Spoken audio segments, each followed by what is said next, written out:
Good evening. I call this meeting of the Pinellas County School Board, April 9, 2024, to order.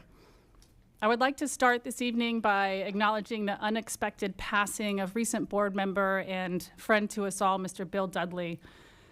Bill served this community his entire life, from the baseball fields to teaching in our classrooms to serving on city council and serving on this school board. He was always willing and ready to raise his hand. And as a fellow school board member, I think we'd all agree he was very thoughtful and considerate, always kind, and we could count on him to make us laugh even in the hardest of times, which I think we'll all agree we have been through.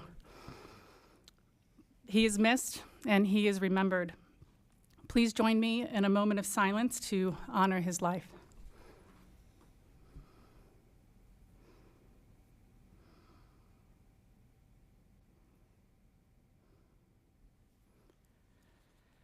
We wish Bill and his family fair winds and following seas. The meeting will continue with the Pledge of Allegiance led by Vice Chair Carol Cook and the National Anthem. Colors will be presented by the Clearwater High School Marine Corps JROTC under the leadership of Major Jeffrey Hughes. The National Anthem will be performed by Clearwater High School's all-county participants under the direction of Sharon Adams. Please stand and remain standing until the colors have been retired.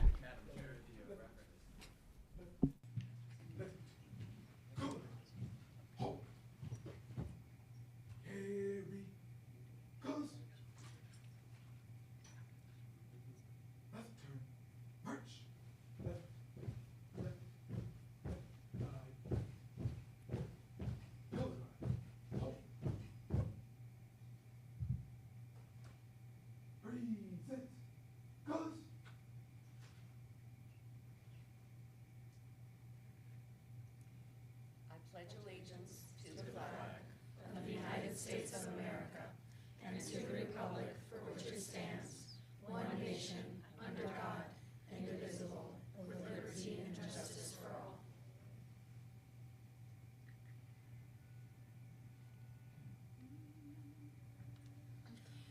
Oh, say, can you see by the dawn's early light what so proudly we hailed at the twilight's last gleaming, whose broad stripes and bright stars through the perilous fight o'er the ramparts we watched were so gallantly streaming, and the rockets red glare, the bombs bursting in air, gave proof through the night that our flag was still there. Oh, say, does that star-spangled banner yet wave o'er the land of the free and the home of the brave? Carry colors. Ready, cut. Order. Colors. Ready, cut. Right, sir. March. Left, left, left, right, left. Forward. March. Left, left, left, right, left, left, left, left,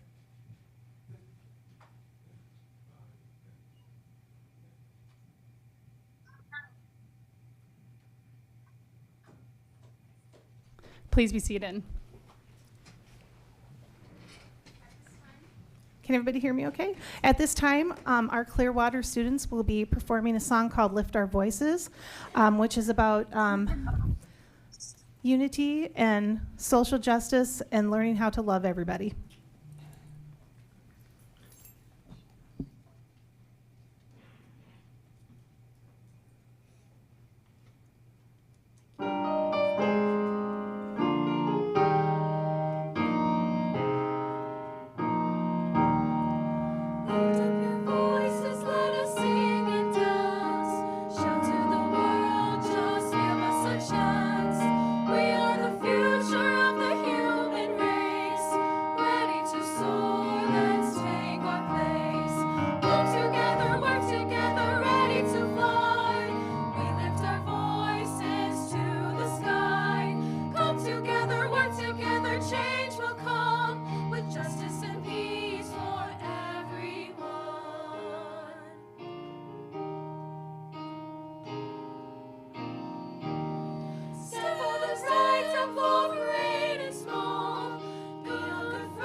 second chances. Join us now. Come together, work together, ready to fly. We lift our voices to the sky. Come together, work together, change will come with justice and peace for everyone. Come together, work together, ready to fly. We lift our voices to the sky. Come together, work together, change will come with justice and peace for everyone.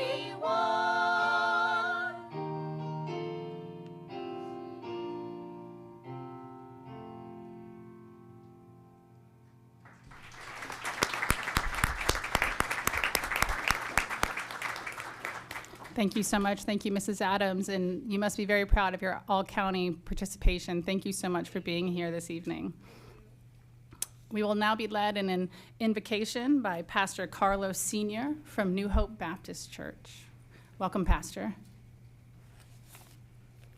Madam Chair, to the board, thank you.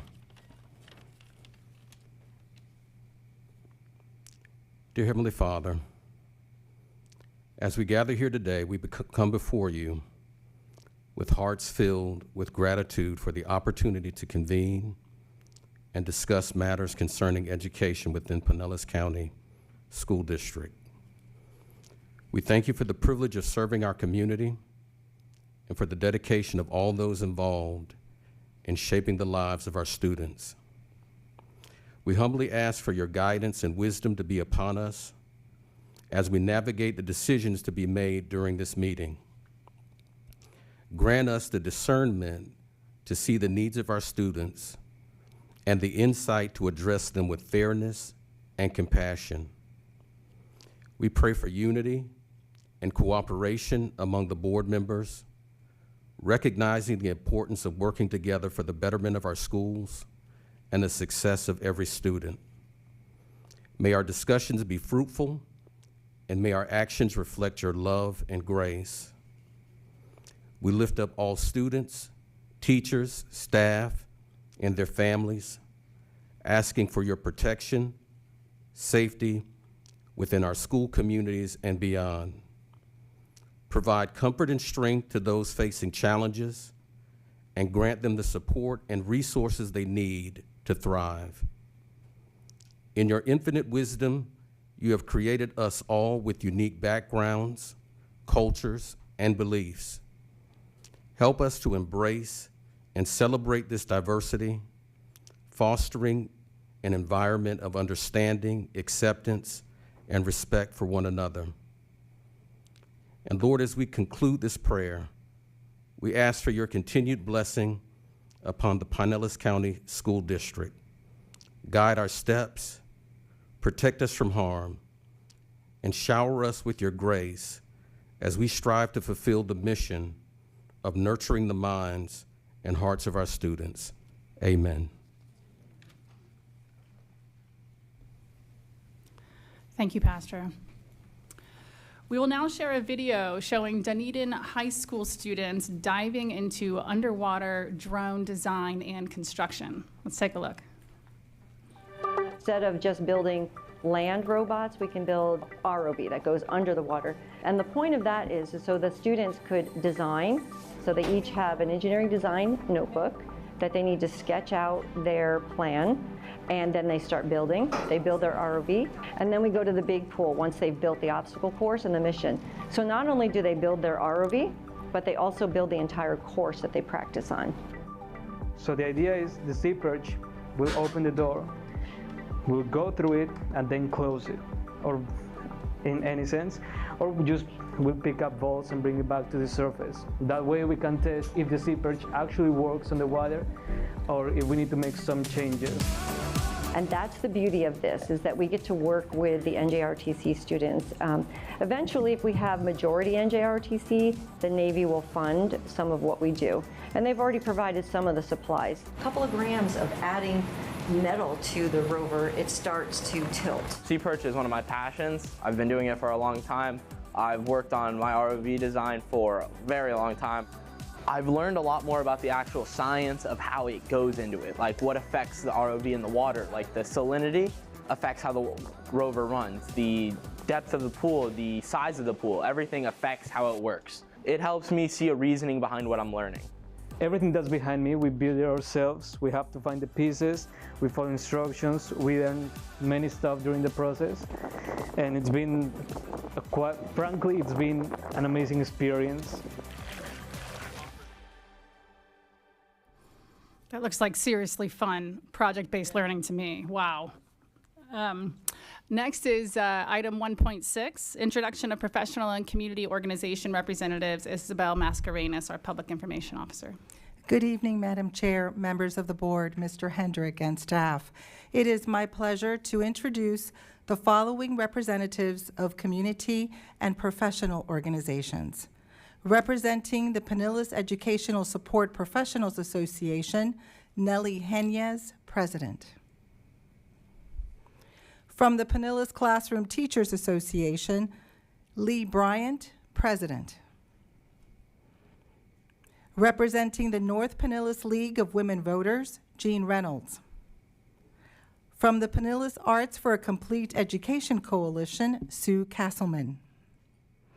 Today, we have a presentation from the Student Rights and Responsibility Committee. Please welcome students Nicole Pappas and Sol Montana from Clearwater High School and their principal, Eric Krause. Good evening. Thank you for being here. Thank you. Hi guys, my name is Nicole. I am a senior at Clearwater High School in the CAKE program.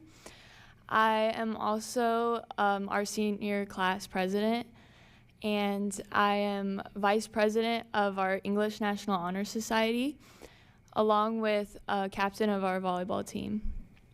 Thank you to Clearwater's administration, teachers, for allowing me to not only get my ACE diploma while being in the CAKE program, but also allowing me to figure out what I want to do in the future and be able to go to USF starting in the fall to do mechanical engineering.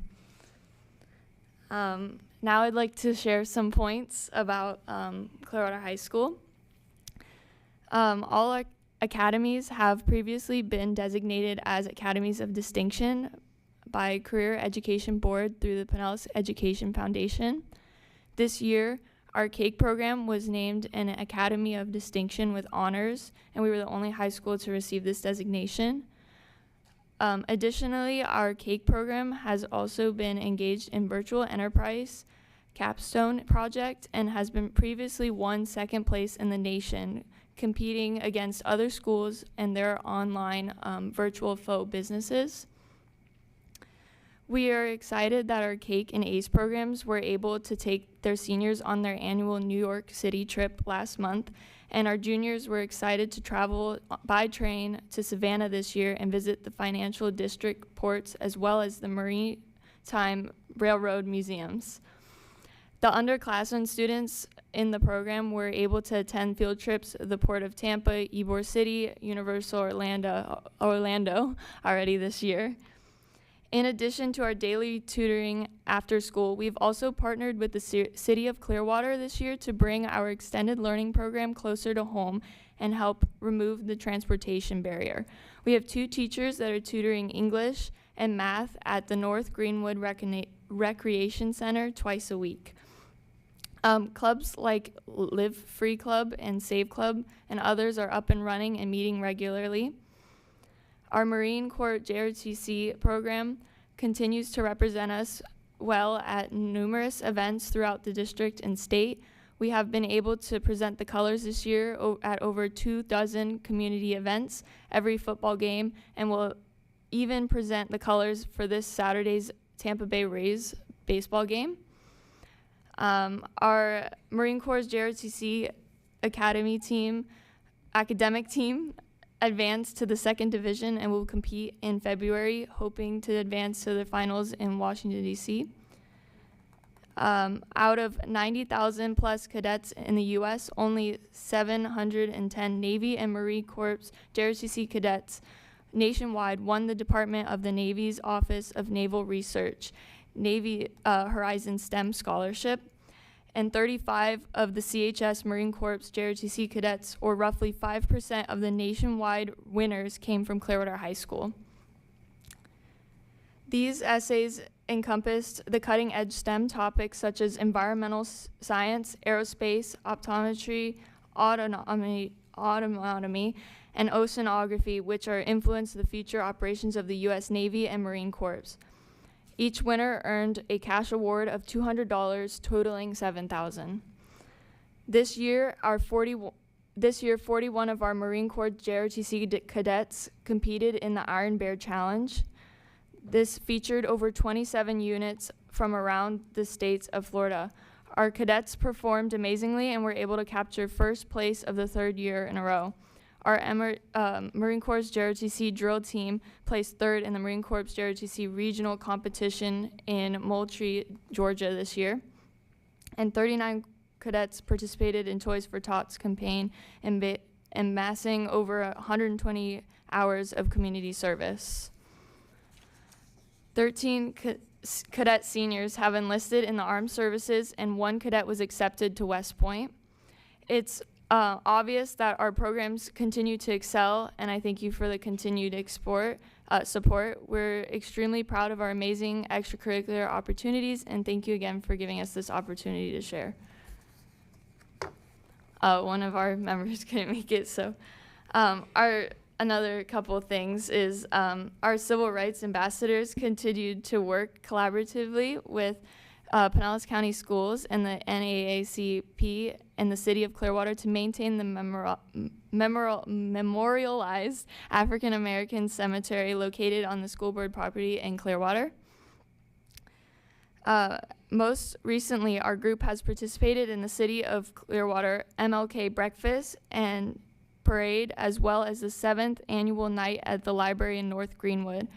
Finally, our civil rights ambassadors were excited to participate in the annual Civil Rights Tour, which is student-led, project-based learning opportunities. This year, our students organized a Florida-based tour and started in Tallahassee and ended up in Miami.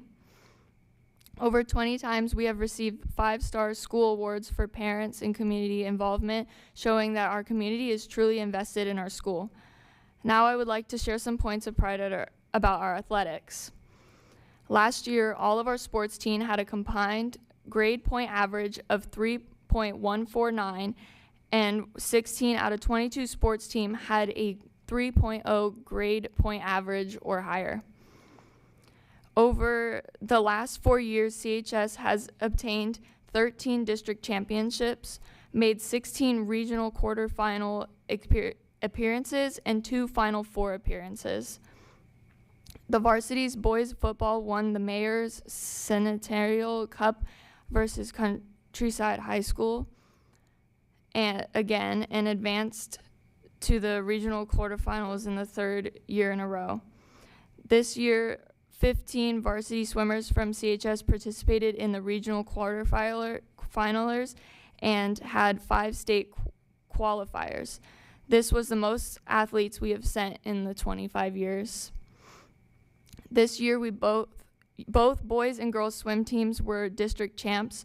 2 of our boys were regional champs, and the girls were 23 points shy of runner-ups. Also, our tornado swim and dive team has produced 3 state championships and broken 2 PCAC records over the last 4 years. Our Lady Tornadoes basketball team earned their 5th straight district championship this year and finished 2 games shy of what would have been their 3rd Final Four appearance in 4 years. This year, 7 of our student athletes received the Clearwater for Youth Scholarship Award worth $59,000.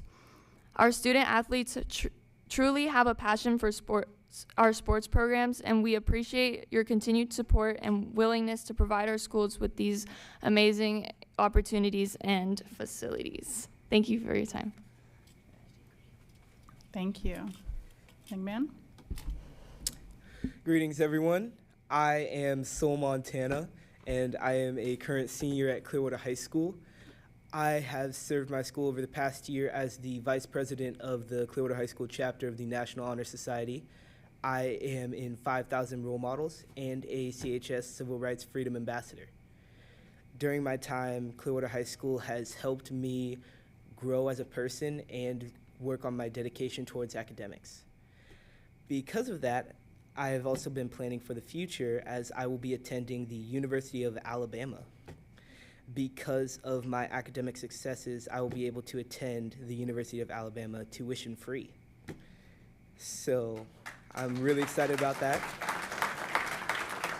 Thank you. And I plan on majoring in accounting.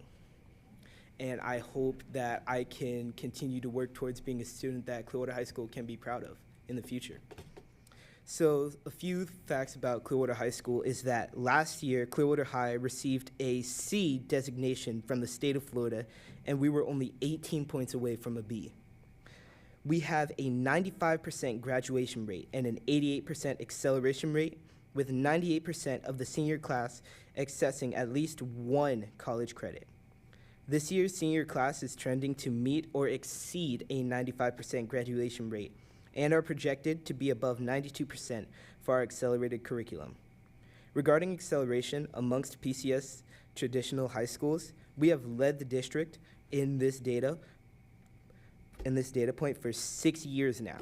Our school has embraced the concept of open access for all students to all rigorous courses, and as a result, not only can all of our students take AP and dual enrollment courses, they also have the opportunity to take advantage of our Cambridge ACE courses.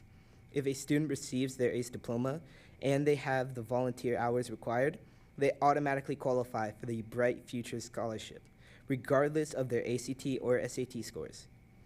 Over 600 students took a total of 1,150 ACE exams in June of 2023, and we also had a 244 AP tests given. In addition, our ACE program has consistently surpassed the national pass rates in the following subjects: biology, chemistry, literature and English, and marine science. Even more impressively, our following subjects' scores exceeded even global averages in biology, English general paper, and travel and tourism. Again, all students at Clearwater High School have the opportunity to take ACE, AP, and dual enrollment courses on our campus, and we are extremely proud of our academic accomplishments. Both our band and chorus programs will or have had students participating in the Pinellas All-County performances this spring. Our Tornado Marching Band performed at several competitions and received an overall excellent rating at this year's Marching FBA assessment. Thank you for opening the College and Career Center at our school. It is a great resource for our students to learn more about post-high school opportunities, entrance criteria, and scholarships. We have hosted multiple events in our center, and again, thank you for providing this program for us. This year, during College Application Week, our school counselors helped over 250 students with their college applications and scholarships. We are really thankful for our school's renovation and rebuild. During my 4 years, watching the different buildings being constructed has been amazing. Clearwater High School is over 100 years old, and we have been in our current location for the last 66 years. A big thank you to everyone, even our CHS family, for all the support for what the students had to go through those 4 years. Thank you again, and that is all I have about the amazing Clearwater High School. Thank you.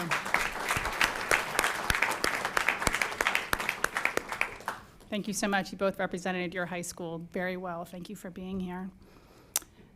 Next, we'll move on to amendments from the agenda, but first I would like to note that Mrs. Kane is present with us. She's on Zoom tonight, so Mrs. Kane, whenever you need to speak up, and thank you for joining us. We're glad you're here. Thank you so much. Mr. Hendrick, are there any amendments to the agenda? No, Madam Chair, I have no amendments. Board members, any amendments? Ms. Meyer? Yes, thank you, Madam Chair. I would like to, give me just a second, I would like to pull 7.4 and 7.5 from the consent agenda for discussion. Items 7.4 and 7.5 for discussion. Thank you. Are there any other amendments to the agenda? Seeing none, as board chair, I find good cause to amend the agenda as described by Mrs. Meyer. May I have a motion to adopt the agenda as amended? So moved. Second. Motion by Mrs. Peters and a second by Mrs. Edmond. All those in favor say aye. Any opposed? None. Passes 7-0. On the special order agenda tonight, we have several things. The first thing, item 4.1, is presentation of the proclamation recognizing April is National Occupational Therapy Month. May I have a motion? Motion from Mrs. Cook. Second by Mrs. Meyer. Mr. Hendrick, would you like to introduce this item? Yes, thank you, Madam Chair. I'd like to call up Jody Becker, our Coordinator of Occupational and Physical Therapy, to share this year's proclamation. Ms. Becker? Thank you. Good evening, Madam Chair, board members, Mr. Hendrick, staff, and community members. I'm here this evening to acknowledge April as National Occupational Therapy Month, sponsored by the American Occupational Therapy Association. Recognizing National Occupational Therapy Month in public schools raises awareness about the field of OT and its importance in helping students overcome physical, developmental, and emotional challenges. By highlighting the role of occupational therapists, schools can better support students with diverse needs and abilities. Celebrating Occupational Therapy Month provides an opportunity to educate students, parents, and educators about the wide range of services that occupational therapists offer. The OT staff in Pinellas County Schools provide direct services focusing on fine motor, visual perceptual skills, sensory processing, executive functioning, and social skills, all of which are essential for academic success and daily life functioning. They also provide consultation to and collaboration with teachers, parents, and other school staff to integrate therapeutic strategies into the classroom and home environments. OTs assist in developing and implementing strategies to support a student's academic performance, including organizational skills, time management, and study skills. And they address environmental barriers that may affect learning. OTs advocate for the inclusion and participation of students with disabilities in all aspects of school life. They work to ensure that students have equal opportunities to access educational and extracurricular activities.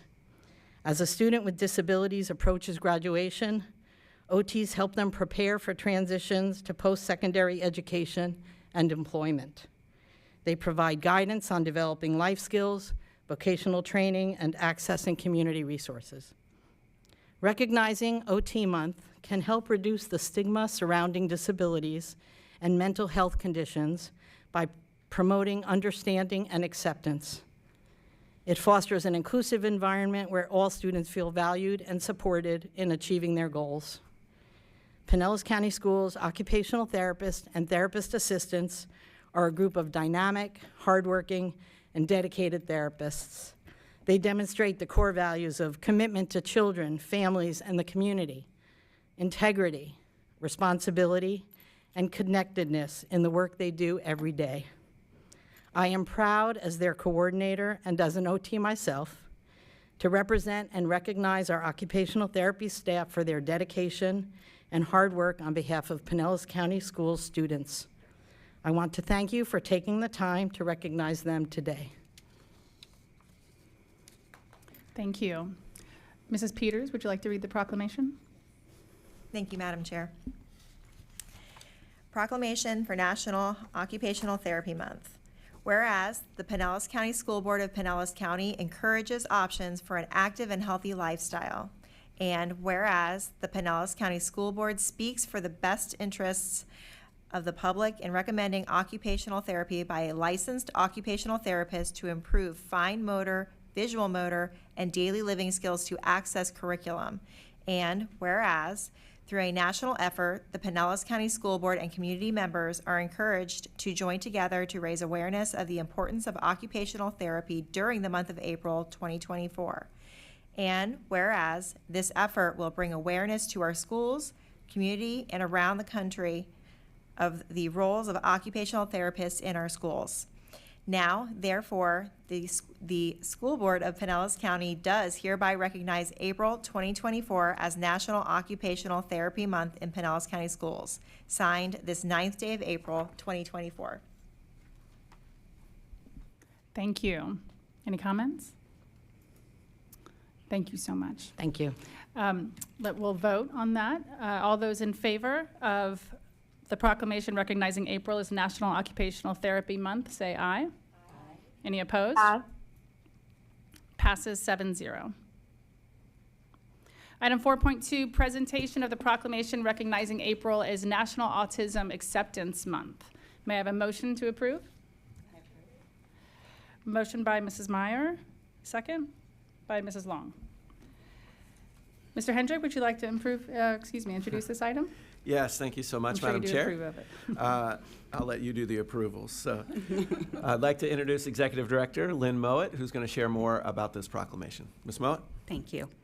Good evening, Madam Chairwoman, members of the board, Mr. Hendrick, staff, and community. April has been recognized as Autism Awareness Month since the 1970s. An important shift has been made to recognize April as Autism Acceptance Month. While autism awareness focuses on understanding that autistic people exist, acceptance affirms that autistic people belong. Acceptance is an action. This encourages us to change the way we think about autism and how we support individuals on the autism spectrum. Autism spectrum disorder, or ASD, is a complex, lifelong condition that typically appears in early childhood. Autism can impact an individual's social skills, communication, relationships, and self-regulation, and because it is a spectrum disorder, each individual is impacted differently and to varying degrees. Current statistics indicate that 1 in 36 children will be diagnosed with autism. Boys are 4 times more likely than girls to be diagnosed. The diagnosis rate for autism is rising steadily at a rate of 10 to 17% per year. We are seeing this steady increase in Pinellas County. We currently are serving approximately 2,000 students who have IEPs with a primary exceptionality of autism, which is an increase from last school year. In Pinellas, we continue to emphasize early intervention for students. Since autism cannot be cured, our focus is on professional development for teachers and ensuring that staff have the knowledge and expertise to provide services that meet the needs of the individual students. This early intervention and focused services help students build skills that will lead to greater success through school and after they have graduated. Schools are encouraged to support National Autism Awareness Month and will be provided with a menu of options to support professional development activities and for students designed to support their sensory, communication, and social development. Thank you for recognizing and supporting National Autism Acceptance Month. Thank you so much, Mrs. Mowat. Mrs. Long, would you like to read the proclamation? Proclamation Autism Acceptance Month. Whereas autism is the fastest growing developmental disability in the United States, affecting more than 3 million people.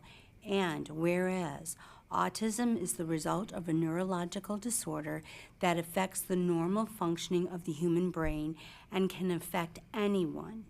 And whereas, as the effort to address autism continues, doctors, therapists, and educators can help persons with autism overcome or adjust to its challenges and provide early, accurate diagnosis and the resulting appropriate education, intervention, and therapy that are vital to the future growth and development. And whereas this effort will bring awareness to our schools, community, and around the country of the honor to take part in the annual observation of Autism Acceptance Month and World Autism Acceptance Day, in the hope it will lead to a better understanding of the disorder. Now, therefore, the School Board of Pinellas County does hereby recognize April 2024 as the Autism Acceptance Month in the Pinellas County Schools. signed the 9th day of April, 2024. Thank you. Thank you, Mrs. Mowat. Thank you. Appreciate it. We'll take a vote on item 4.2. All those in favor of recognizing April as National Autism Acceptance Month, please say aye. Aye. Any opposed? Passes 7-0. Item 4.3, presentation of the proclamation recognizing April 2024 is National School Library Week.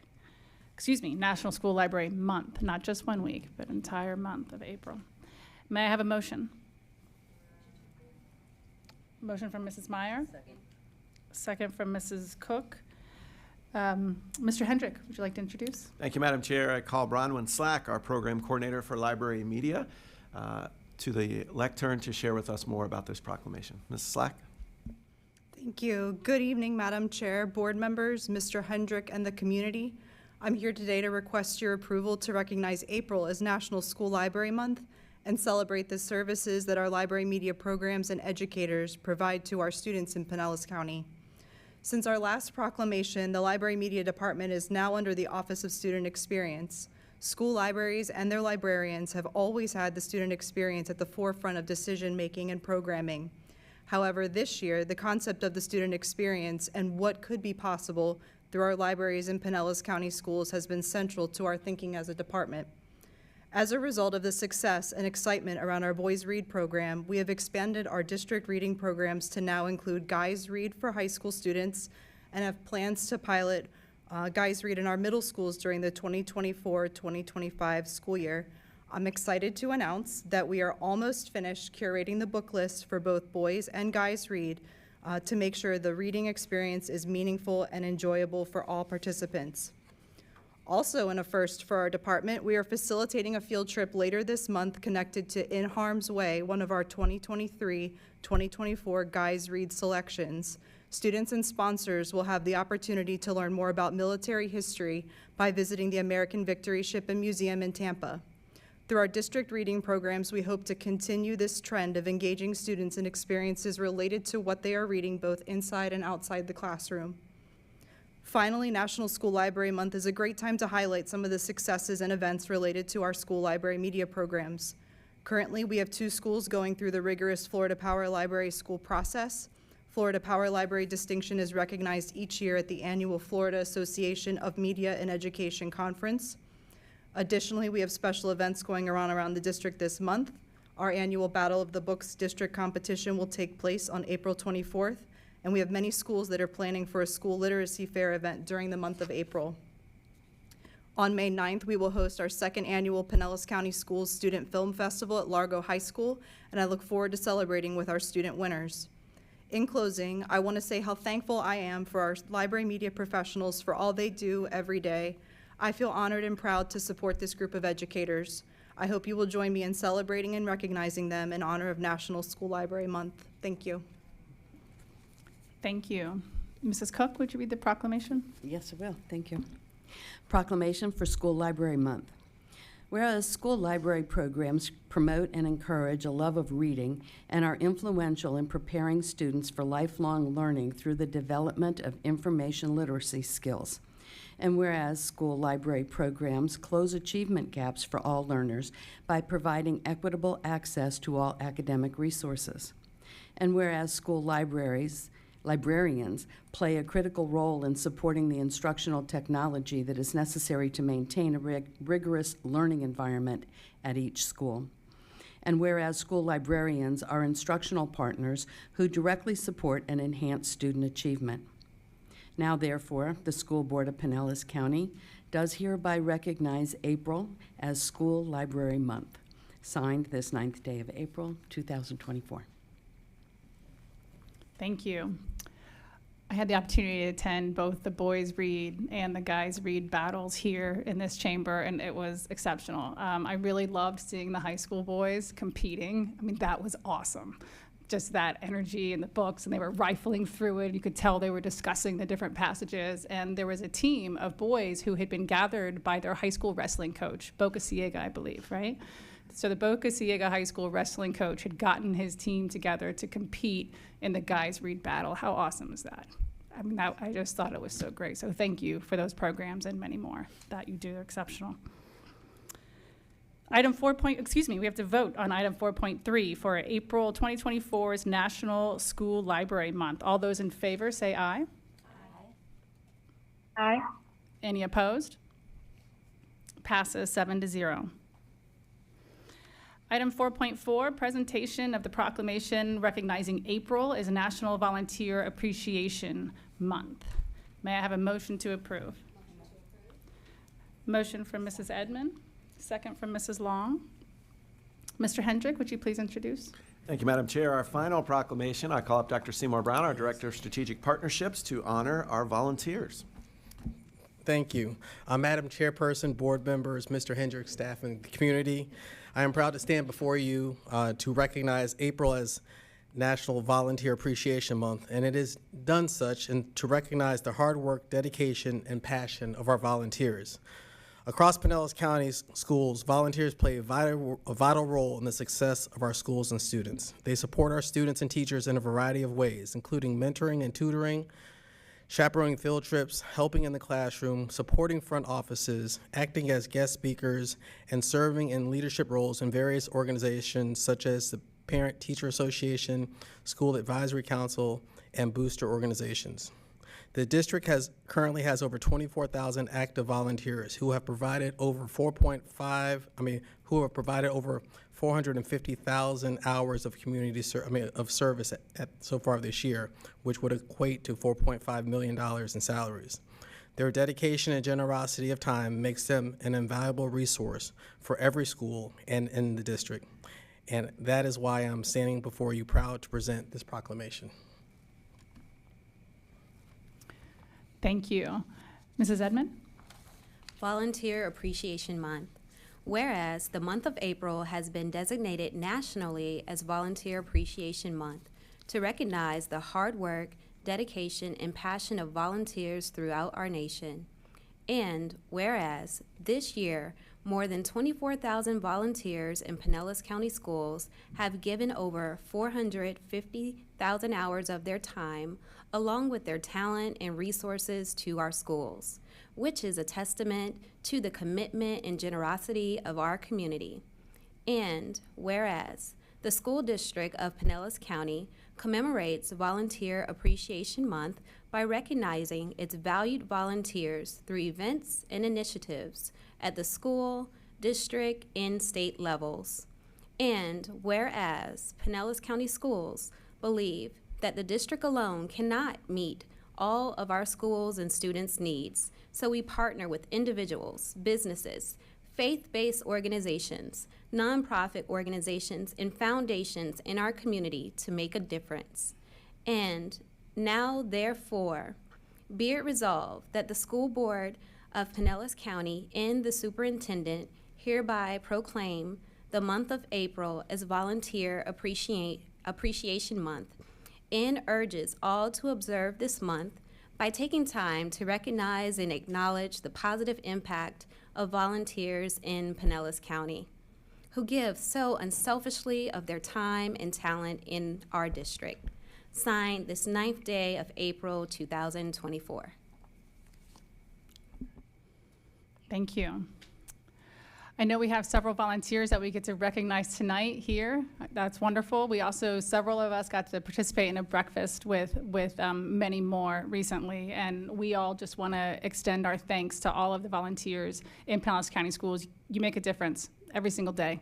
And you come, you show up, you volunteer, you see our schools, you participate with our kids, and it's a wonderful thing. I really appreciate it. The next two items, vote on this one too. So recognizing April is National Volunteer Appreciation Month. All those in favor say aye. Aye. Aye. Any opposed? Passes 7-0. Item 4.5 is recognition of the 23-24 outstanding volunteers. And then right after that is item 4.6, recognition of Energy Star Partner of the Year for Sustained Excellence Award. Our school board is going to come down for both of those to get to greet our partners. And I'll turn it over to Mr. Hendrick to introduce. Thank you.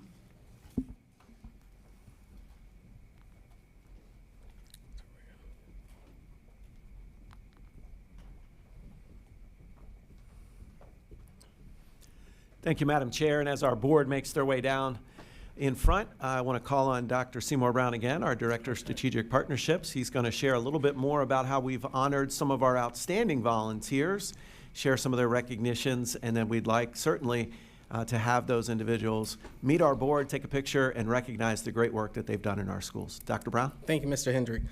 The Outstanding School Volunteer Award Program is a state recognition program that was created to recognize volunteers who have shown outstanding dedication and commitment to quality education in Florida's K-12 public schools. This recognition program serves to highlight and inspire strong school and community relationships, including innovative approaches to improving the academic performance and resiliency of students. This year, the Pinellas County Outstanding School Volunteer Selection Committee identified 13 honorees and 3 category winners for more than 100 applications that were submitted from our schools. And for the first time, our district had a state finalist, and we are very happy about that. So at this time, I would like to bring forth our honorees and our winners. From Area 1, we have Kahazy Vickers from Tarpon Springs Elementary in our youth category. Please come forward.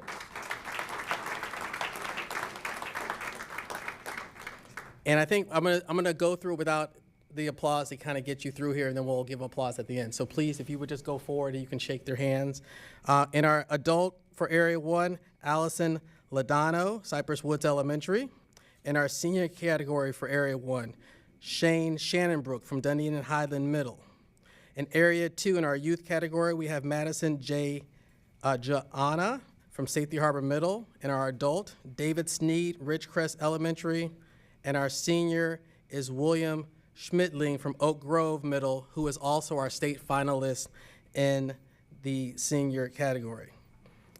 In Area 3, youth is Delaney Fairbrook, Orange Grove Elementary. Adult, Robin Began, Madeira Beach Fundamental, and our senior is Carol Powers, Bowder Elementary School. For Area 4 in our youth, it's Tiffany Whitman, Rawlings Elementary, who is also, she is our representative from Pinellas County in the, we have adult Sue Spurgeon, Shore Acres Elementary. She is our representative at the state for adult, and senior Barbara Weaver from Skyview Elementary. In our transformation zone, adult is Sandra Menendez, Lellman Avenue Elementary, and for senior, Bonnie Zimmerman, Mount Vernon Elementary.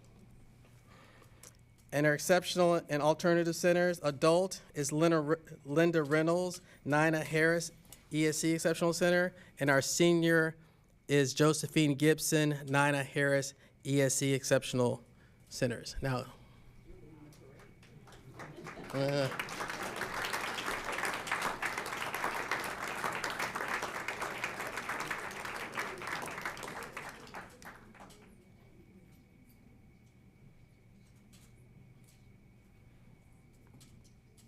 the Office of Strategic Partnership is just very proud of the more than 100 applications that were submitted. It was a very hard choice. We luckily had some board members on board on the selection committee, and we are very happy to present our winners and honorees here tonight. So thank you.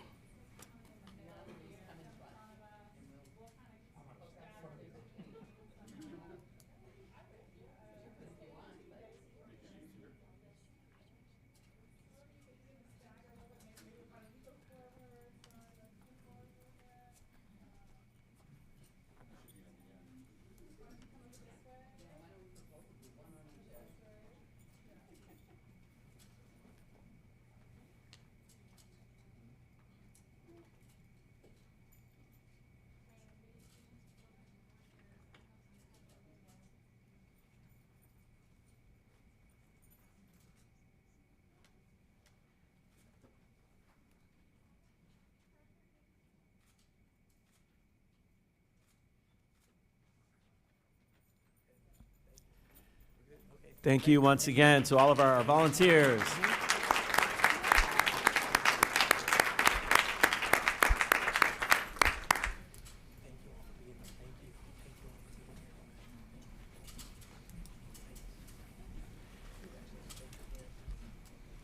Our final recognition item, item 4.6, is the recognition of Energy Star Partner of the Year for Sustained Excellence Award, and I'm going to pass it to our Chief Operating Officer, Mr. Clint Herbeck, who will share a little bit more about the award and introduce our guests. Thank you, Mr. Hendrick, and Madam Chair and board members. I know most of us are familiar with the Energy Star program, and we see that label, that Energy Star label on appliances, electronics, even things like windows that we buy for our house. And when we see that label, we know that those items are energy efficient, and they're also going to help us conserve energy. But when you go beyond the label, what you see is the Energy Star program is administered by the United States Environmental Protection Agency, and thousands of organizations throughout the world, including nearly 40% of Fortune 500 companies, partner with Energy Star every single year. And each year, the EPA recognizes those partners for their efforts in emergency management and conservation through the Energy Star program. The Partner of the Year is the highest level of recognition given by the EPA. In fact, only 1.2% of Energy Star partners worldwide are recognized as a Partner of the Year. Notable companies this year who are receiving a Partner of the Year include General Motors, Nissan of North America, Lockheed Martin, Samsung, Best Buy, and Pinellas County Schools. And we are very proud to have been awarded the Energy Star Partner of the Year for the 6th consecutive year, and this year marks our 2nd year in which we have received the sustained Partner of the Year for Sustained Excellence. And the question you may be asking is, why are we being recognized? And at this time, I want to bring up Benjamin Rood with our partner Synergistic, and he's going to share some of the reasons that the district has been recognized for this award. Ben? Thank you, Madam Chair, members of the board.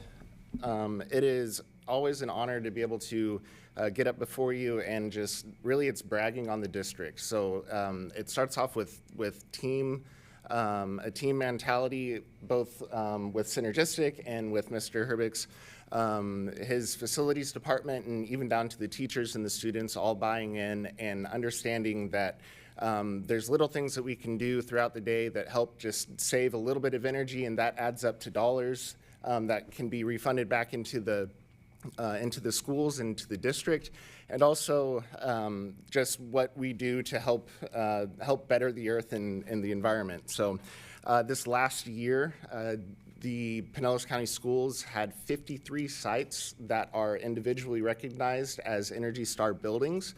Last year, Pinellas was number 2 in the state. This year, we are actually have the most Energy Star buildings of any school district in the state of Florida, so that's exciting to be able to share.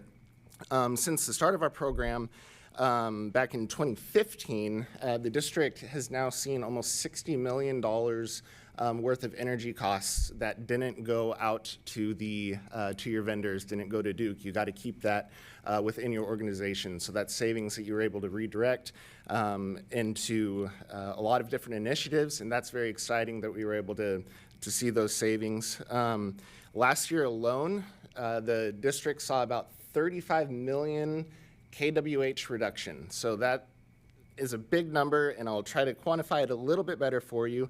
So that's about 25,000 metric tons of CO2 that wasn't produced, and that's enough energy to power about 5,500 homes for a year. And for anyone who wants this little tidbit in their pocket, it's enough to charge 1.6 billion smartphones at one time. So it is our pleasure to be able to present this again for the 2nd year in a row, and we look forward to doing this again next year.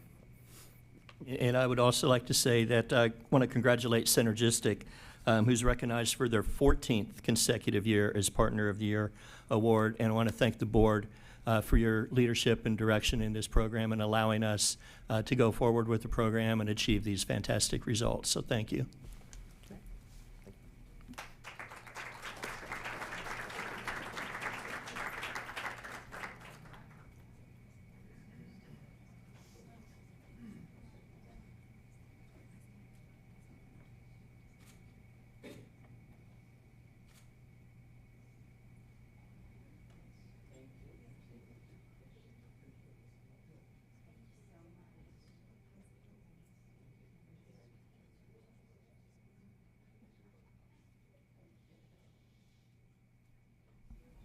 All right, the board will come back up to the dais, and we will continue with the rest of our program.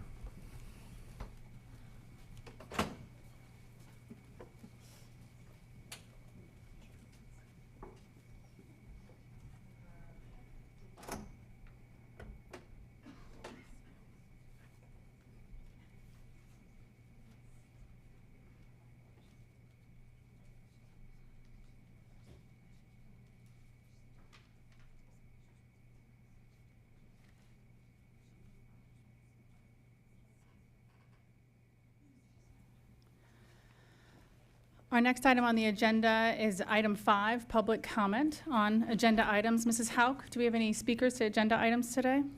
Yes, Madam Chair, we do. Thank you. Members of the public have 3 separate opportunities to address the board when we gather for a business meeting. The first is public comment on agenda items. The second is at public hearings, most of which are policies. The last is after our meeting when speakers may address the general business of the district. At each opportunity for public input, board members are here to listen to you. This is not a time for interaction, but the board will take your comments into consideration before it votes on agenda items. The board is committed to a standard of civility and decorum in conducting our meetings. This includes refraining from clapping or making audible noises during or after a speaker's comments. We appreciate you assisting us in maintaining a civil and construction environment. Lastly, please know that this meeting and all public comments will be broadcast live on the internet and the video will be publicly archived. Members of the public may always communicate with the board through our email address, board@pcsb.org, or by calling the board office at 588-6300. Thank you. Mrs. Hauk? Yes, Madam Chair, board members, and Mr. Hendrick. Our speaker tonight for agenda items, Mr. Mark Clutho. He's speaking to items 7.4, 7.14, and 8.1. Mark Clutho, Largo. 7.4, fiscal impact. Yes. Oh, I'll bet there will be. 7.14. 15, I'm sorry. This is bid policies and procedures. And your strategic priority, fiscal and operational responsibility. Not purchases are necessary to continue to provide a high-quality education for all students. No. That's a lie. That's a lie. And 8.1, here you're going to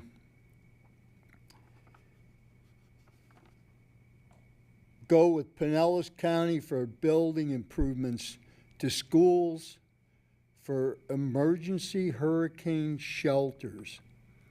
Well, you know, if you would have listened to me when I first came here and made high-performance passive solar buildings, you would have a bunch of buildings that would be hurricane shelters. Again, the strategic priority, fiscal and operational responsibility. We have a headline here, perfect storm recipe. With La Nina, high ocean temps, experts see a very active hurricane season. Oh, I can just see you guys. You'll be really just running around in circles. Won't be pretty, won't be pretty.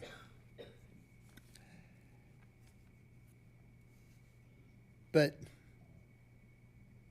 you know, this after the fact thing, hardening your stupid buildings when they should have been made the right way in the first place.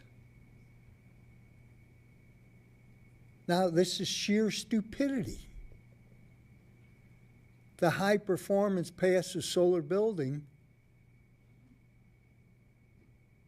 could be standing up to a Hurricane 5.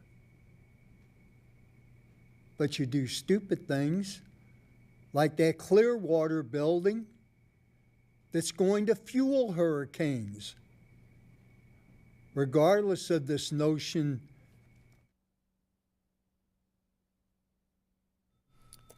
Madam Chair, we have no more speakers. Thank you. There is no business under item 6. For item 7, we'll take the consent agenda as amended first, and then we'll take each of the pulled items separately. So first, may I have a motion to approve the consent agenda as amended? Motion to approve the consent. Second. I have a motion from Mrs. Edmond and a second from Mrs. Long. All those in favor say aye. Aye. Any opposed? The motion passes 7-0. Item 7.4, request approval of the administrative appointment of the Chief Financial Officer. May I have a motion to approve this item? Motion to approve. Second. Motion by Mrs. Edmond and a second by Mrs. Cook. Mrs. Meyer? Thank you, Madam Chair. In pulling these two items for discussion, I wanted to highlight the significance of each of these roles in our district, the Chief Financial Officer and Chief Academic Officer. After hearing from teachers, parents, and members of the community over the last week, I realized that these changes to our district come with some reservation and concern. I wanted to provide an opportunity for dialogue before we vote on these two consent agenda items and allow for the public to hear about these changes. Next to the superintendent and the deputy superintendent, these two positions are critical to the success of our students, teachers, and district as a whole. The fiscal responsibility of managing a $1.7 billion budget and navigating the academic success of almost 100,000 students amid changing laws and statutes is nothing short of challenging and arduous work. With that said, I wanted to share my gratitude for the years of service to our district, to Mr. Smith and Dr. Evans. Thank you, Mr. Smith, and thank you, Dr. Evans, for your incredible work in these critical roles. Mr. Hendrick, would you answer a couple of questions, if you don't mind? Sure. Okay, great, thank you.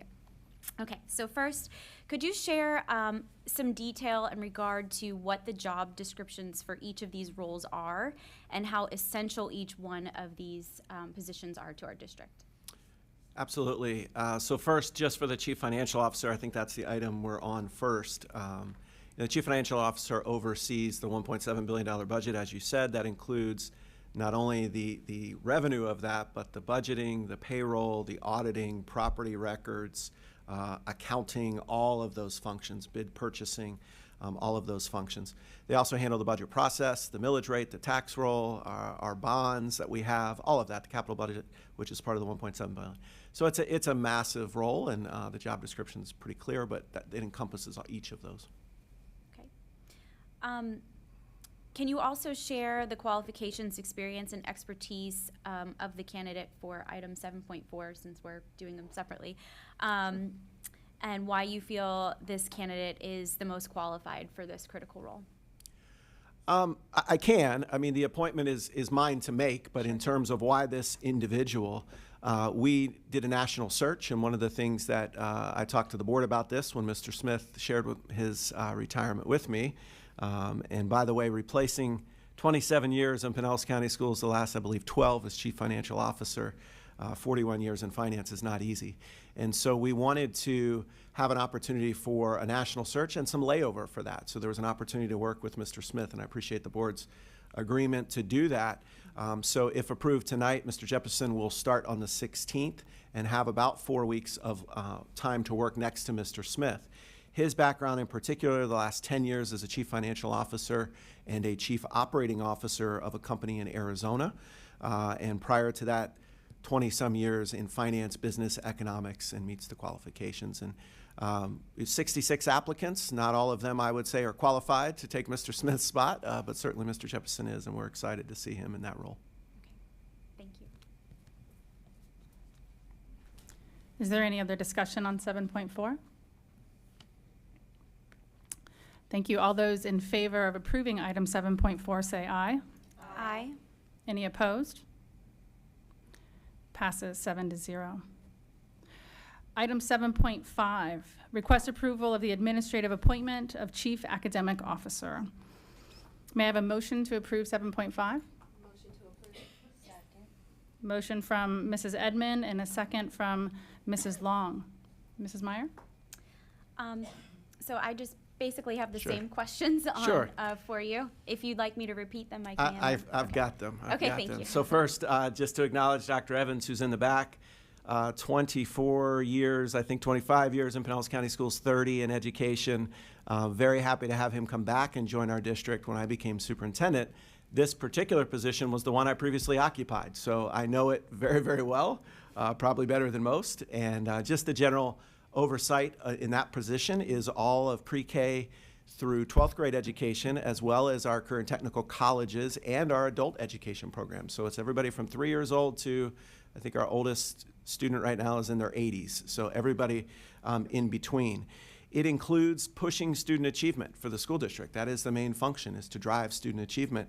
And in the case of the different departments, right, it's elementary, middle school, high school, it's the student experience like you heard about tonight. It's early childhood and everything in between. The chief academic officer also oversees a very large budget next to Mr. Herbick, one of the largest ones in the district, who's the chief operating officer. And so that's the main function of the job. In terms of the second question, Chief Jones, who I've had the pleasure of working alongside in the last couple of years as the Chief Transformation Zone Officer, the number one thing you look for in someone to lead academics is somebody who has had a success in the past in pushing student achievement. And her record speaks to itself on that, certainly in the Chief Transformation Zone office spot, where we've greatly improved not only school grades and getting schools out of state oversight, but also improved proficiency. And the innovation that we've seen in the Transformation Zone under her leadership has spurred work at other schools outside of the zone, and that's the type of leadership we're looking for. She's also been a very successful principal, very successful assistant principal, and teacher, and has a business background as well, which is a little unique and different. So very excited to see her leadership. And in both cases, well, in her case, she'll continue to do the current job till the end of the year. Dr. Evans retires this summer, but it gives a chance for some overlay there so they can work together. And in her case and some others on the agenda tonight that you just approved, it allows for a successful transition. And that's one of the things that many people have said to me in the last week, wow, these are a lot of retirements. And we tried to talk all of them out of it. But at some point, after 2 years of asking them not to retire, at some point they have to. So, this has been in the works for a very long time, and it allows for smooth transition. And stability is really, really important in school districts and in large organizations. And by doing these approvals tonight, it allows for stability over the next several months for good transitions, not only here, but most importantly at the school level, where we will then have some positions that need to be filled there, and we need those with the right people in the right time. Thank you. Sure. Any other discussion? Seeing none, we'll take a vote. All those in favor of approving item 7.5 say aye. Aye. Any opposed? Passes 7-0.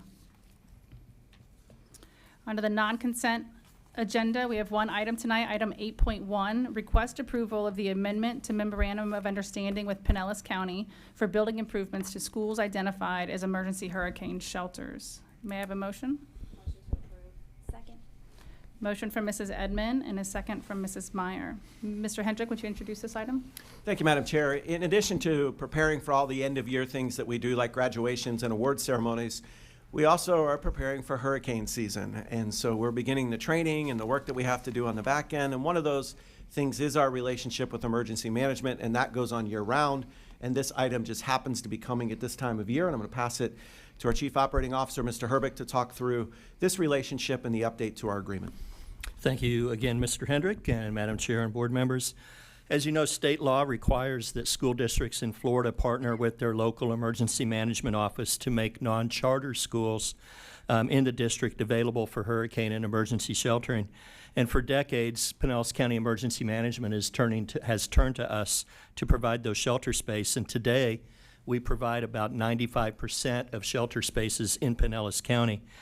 And while not every single school is really suitable to serve as a shelter, because some do lie in flood-prone zones, every school in Pinellas must be built to those standards to be able to withstand hurricane forces according to the Florida Building Code and even to SREF requirements. But while we build our schools to be able to serve as an emergency shelter, at times and occasionally some of those schools do need hurricane hardening upgrades due to changes in the building code, and also some of those components do need to be replaced from time to time, such as these window panels that you see on the agenda item. To ensure that all schools are eligible to serve as a shelter if needed, Pinellas County government has set aside a percentage of funding from the Penny for Pinellas program to pay for those improvements. And those improvements are permitted by our Pinellas County Schools Facilities Department. They are monitored. The construction is monitored by our department. We do the inspections, and we basically get to decide what goes onto our building and what does not go onto our building. And we really take a close look on whether or not those improvements affect the operations of the school. We want to make sure that they're not getting in the way of what our teachers or what our students need to do. In 2021, you approved an agreement with the county that enabled them to use those penny for Pinellas funds to improve and expand hurricane hardening at 10 different schools. This amendment to the 2021 agreement presents a new priority list from the emergency management, which reflects work that we've done since 2021.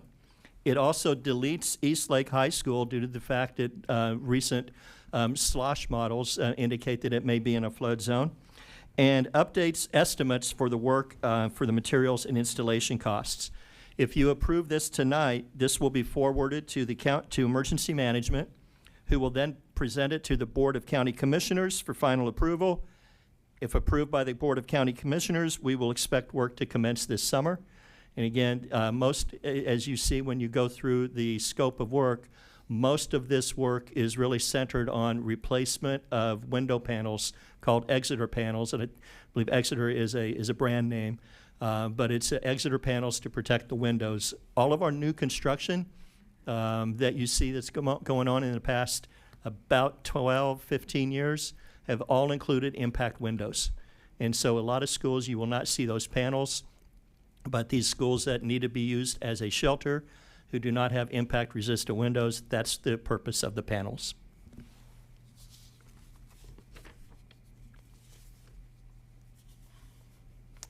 Thank you. Is there any discussion on this item?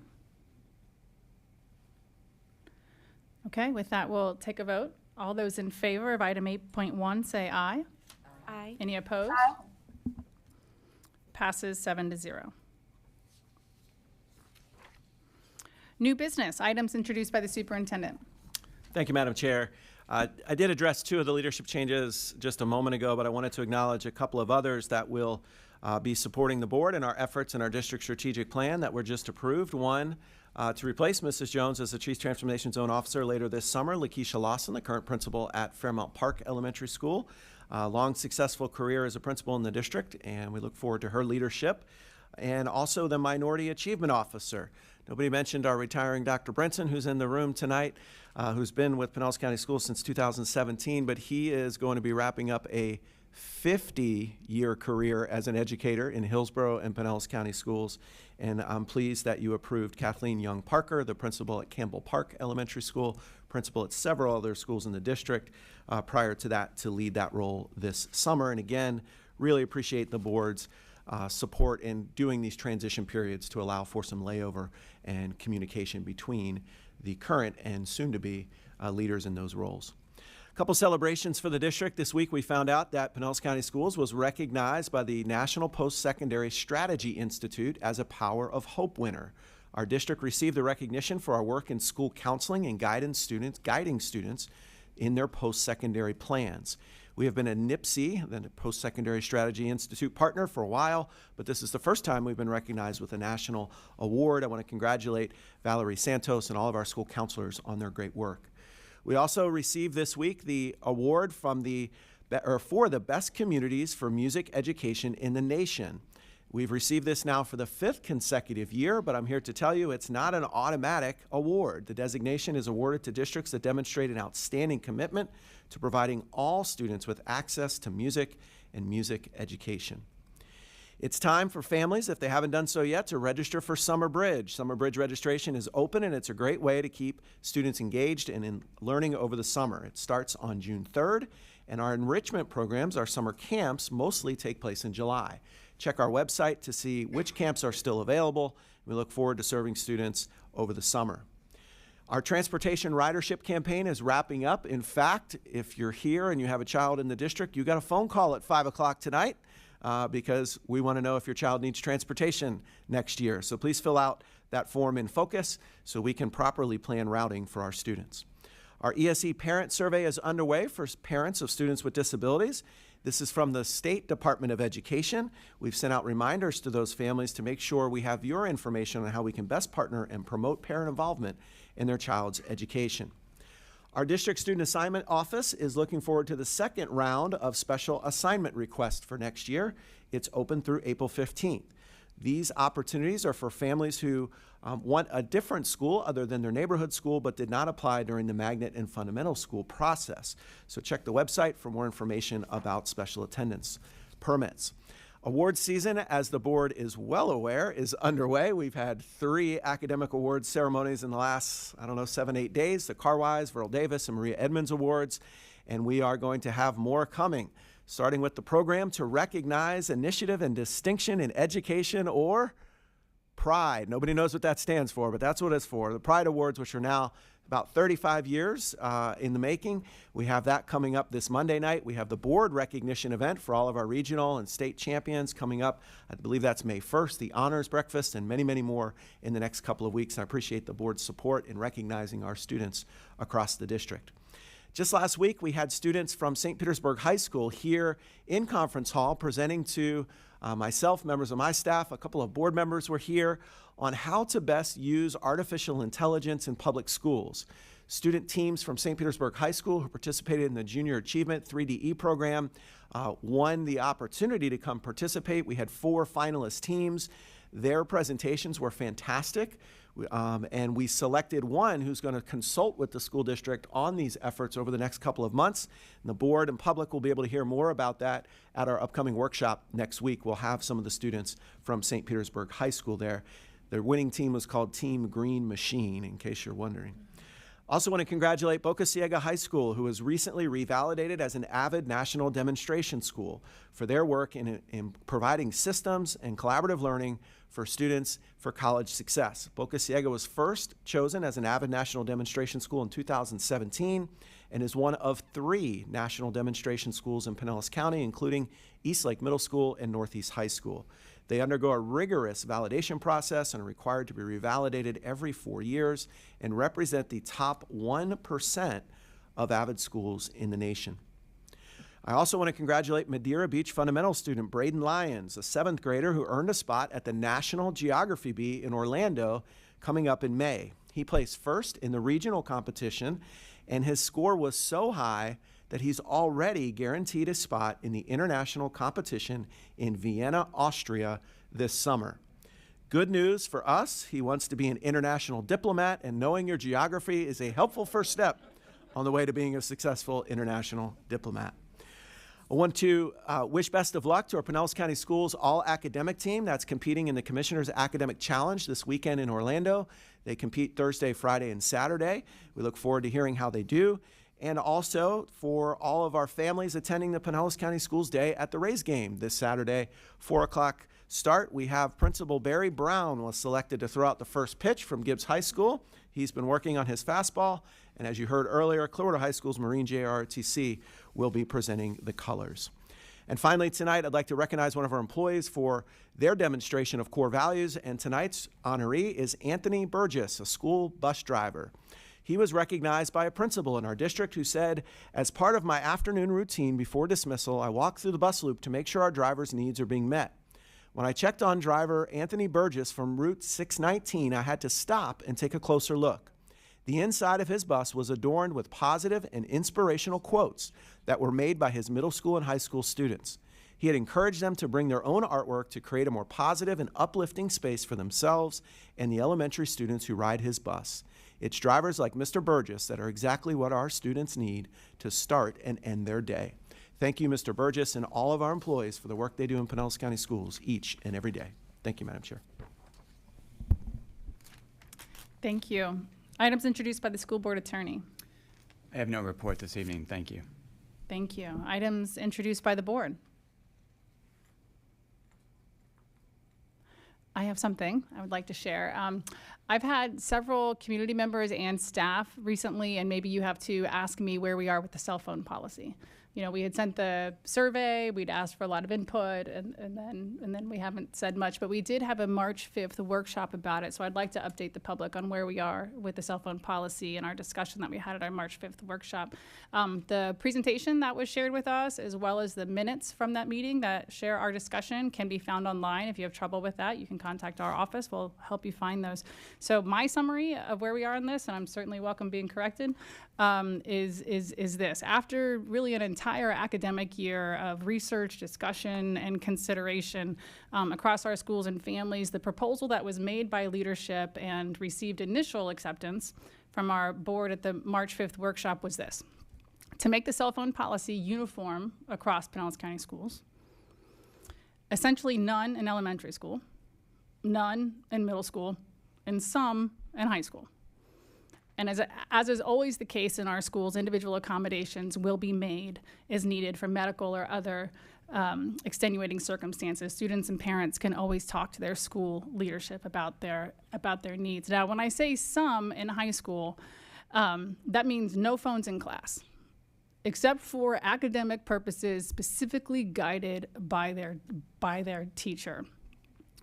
Students may use them during passing time and lunchtime. We had a thorough discussion, and clearly everyone here is in tune with the impact of technology on youth and our society more broadly.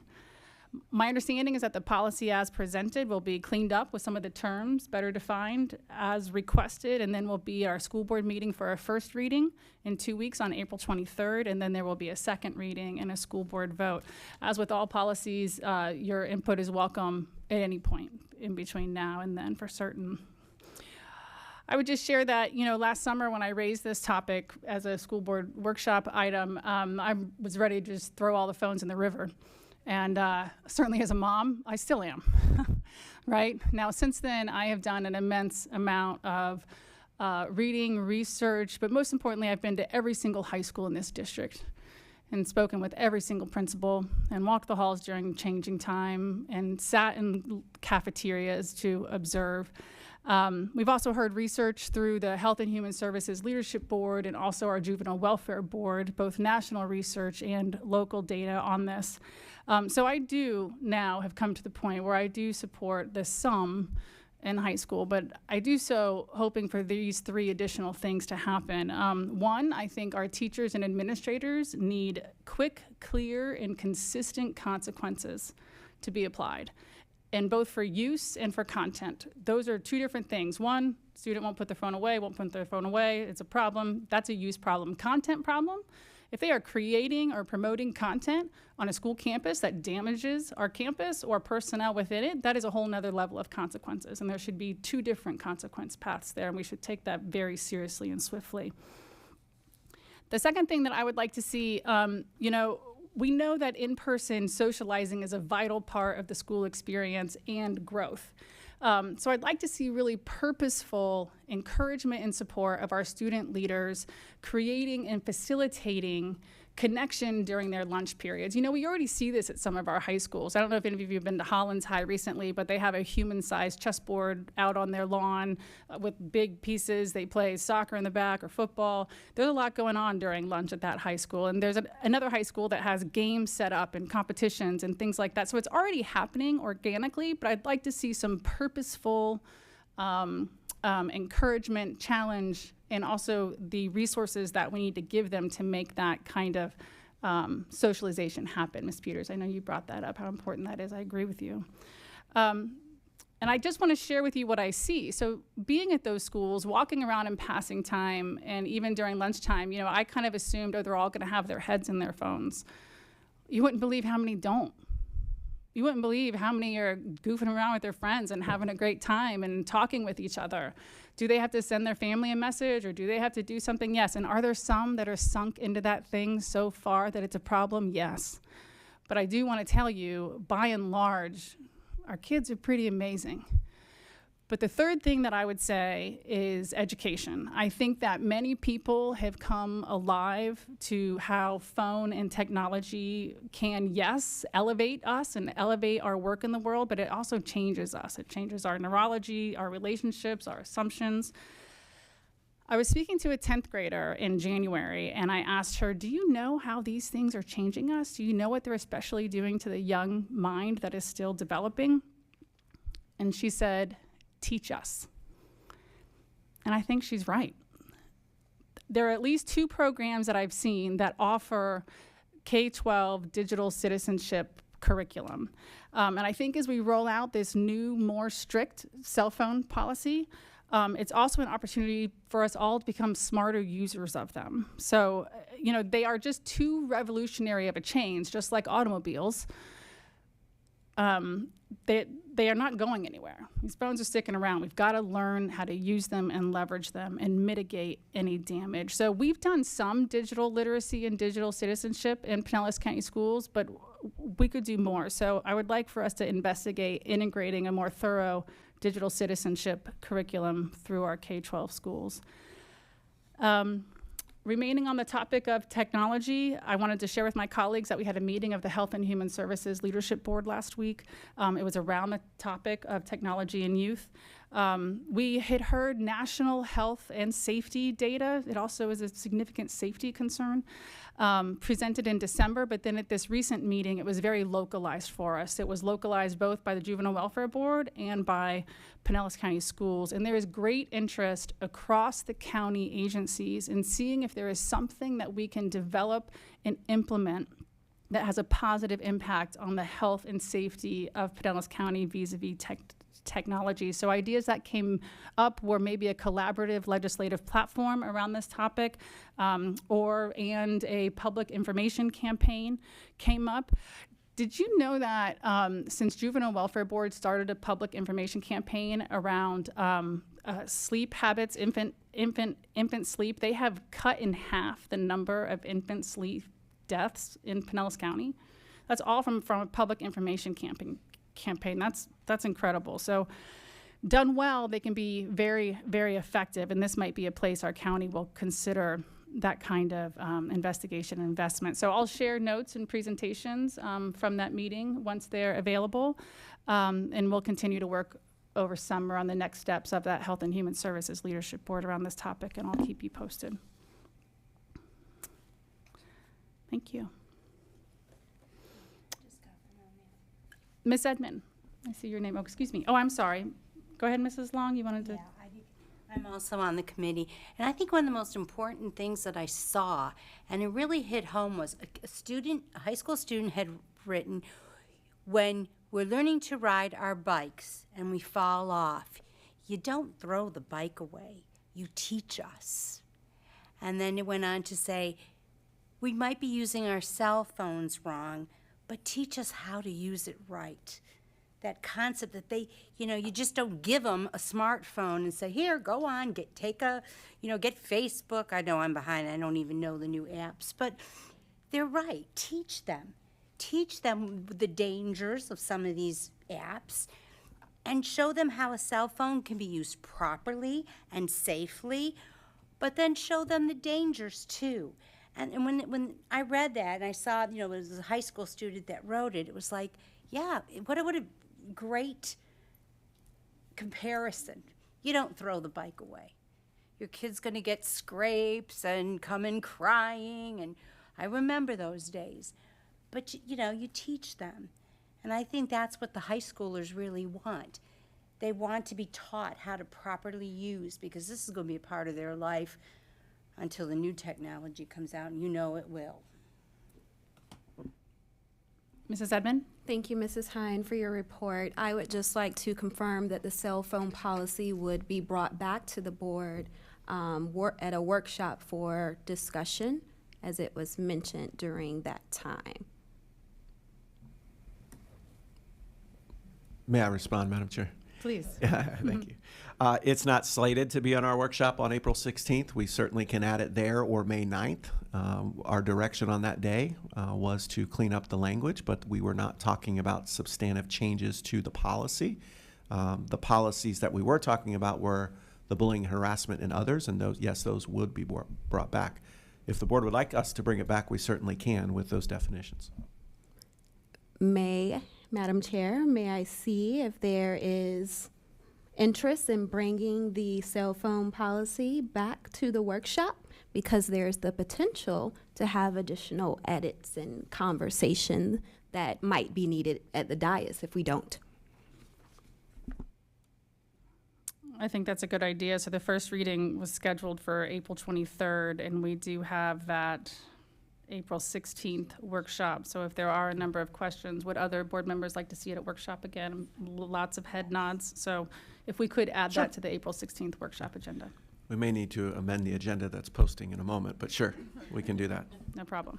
Thank you. Thank you. Any other board comments? Review of board requests. Mrs. Woodford, any requests? Yes, I noted quite a few. So the first from you, Ms. Hind, was 3 parts, purposeful lunch interactions in our high school, offering those opportunities regarding cell phones, swift and consistent consequences for cell phone violations for both use and content, and certainly this can be discussed at the workshop. Education through digital citizenship, curriculum. Ms. Long added the dangers of technology, and adding back the cell phone policy to the April 16th workshop for discussion. Sounds like you got it all to me. Mrs. Woodford, thank you. Anything else? Okay, seeing no other business, I adjourn this meeting, and we will move to public participation. We're now moving to public comment on the general business of the district. Please note that the views and comments of public speakers are their own and not endorsed nor sponsored by the school board or district. We cannot ensure the accuracy of statements made, but will review concerns that are raised and take appropriate action, which may include clarifications or the referral of speakers to the proper staff member for assistance. The board is committed to a standard of civility and decorum in conducting our meetings. This includes refraining from clapping or making audible noises during or after a speaker's comments. We appreciate you in assisting us in maintaining a civil and constructive environment. Additionally, please note that although board members or Superintendent Hendrick may leave the dais briefly, there are speakers in the back room, and we will continue to be able to hear your comments. Thank you. Mrs. Hauk? Yes, Madam Chair, board members, Mr. Hendrick. Our first 2 speakers this evening are Brant Robinson and Tim Conroy.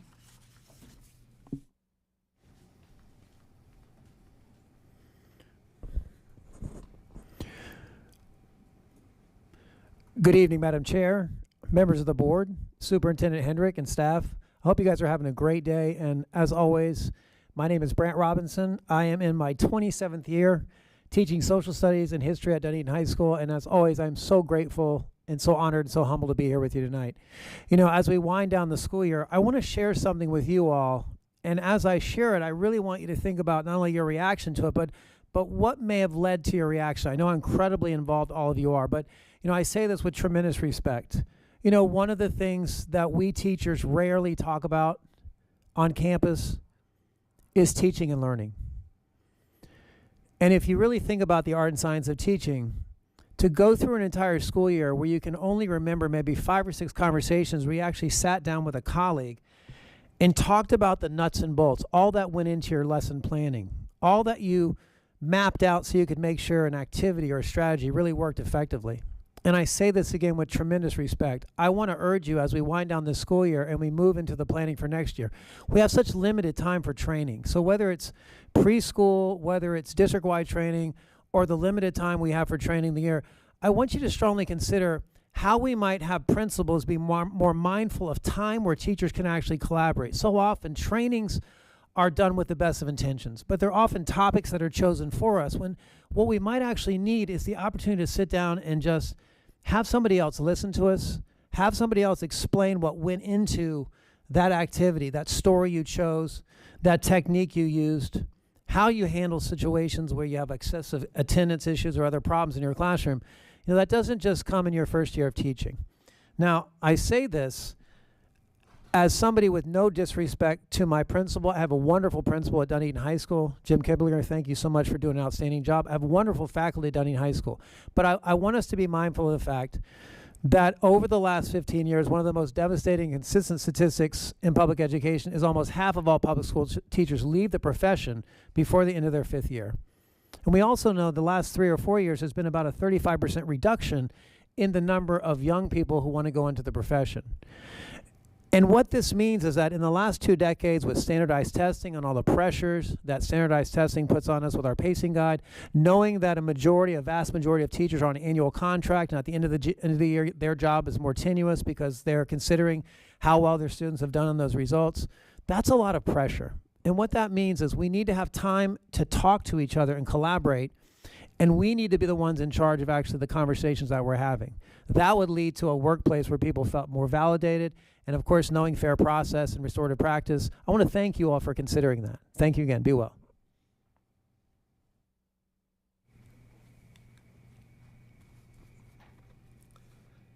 Thank you, school board members, Superintendent Hendrick, and district staff for allowing me to speak. My name is Tim Conroy.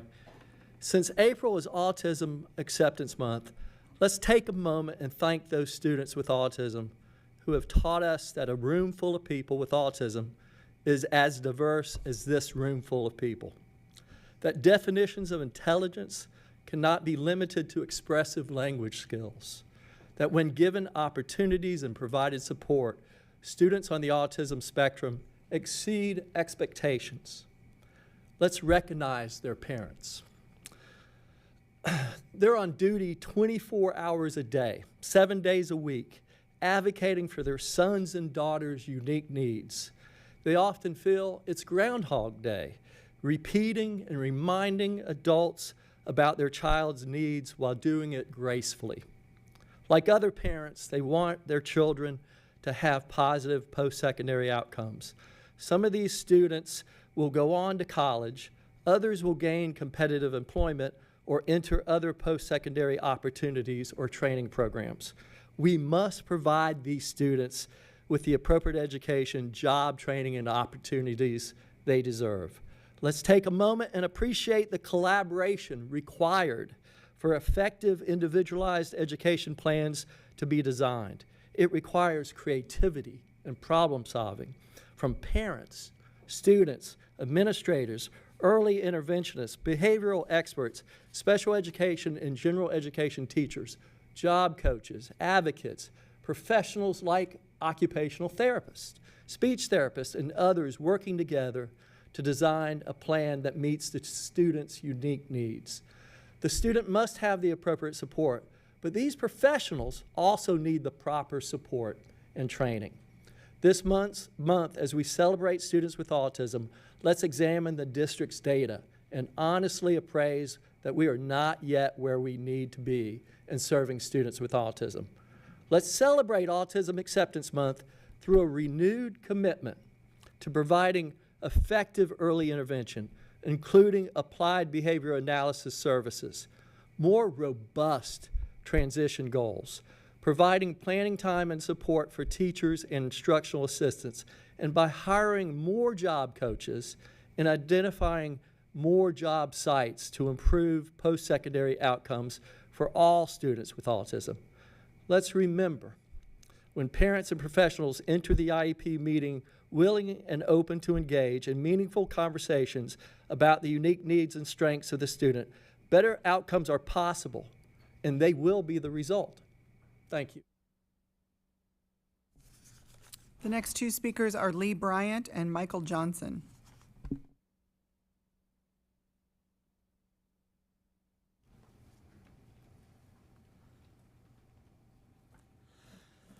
Good evening, Chair Hine, members of the board, Superintendent Hendrick, and staff. My name is Lee Bryant. My pronouns are still he, him, and his, and I am president of the PCTA and a bunch of other things. On March 27th, the members of the Florida Board of Education and its welcomed presenters made the following statement, quote, "Union leadership tends to be the biggest holdup in getting these agreements ratified so that the school boards can approve them. I can tell you right now, the unions are not to blame. This union leader is not to blame. What is holding things up is the unions fighting for fair wages for their workers. I know our members are diverse in every possible way, including their political ideologies. But I think most of us can agree that educators and education support staff professionals are not the ones to blame for the salaries that keep our educators ranked 48th in the nation in pay. Soon we will be returning to the bargaining table with PCS to strengthen our union contract. This year's focused on pay and insurance, so it's my hope that we begin bargaining soon and find a way to come to terms in a timely manner. I would also like to take a moment to recognize CFO Kevin Smith for his work with bargaining in the PCS budget. Working with him, I've developed an admiration for your skills, sir, and your character, and I wish you, as we say in the Navy, fair winds and following seas. I wrote that before you said it.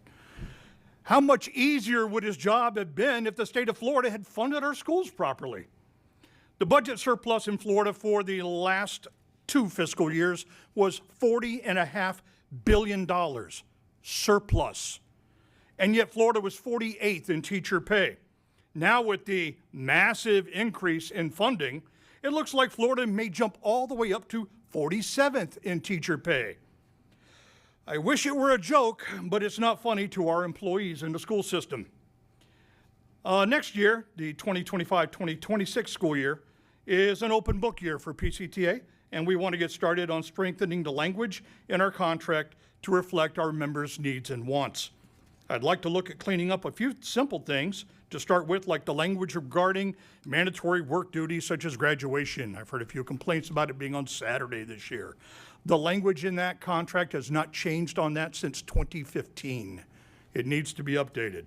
We need to expand childcare options for educator families.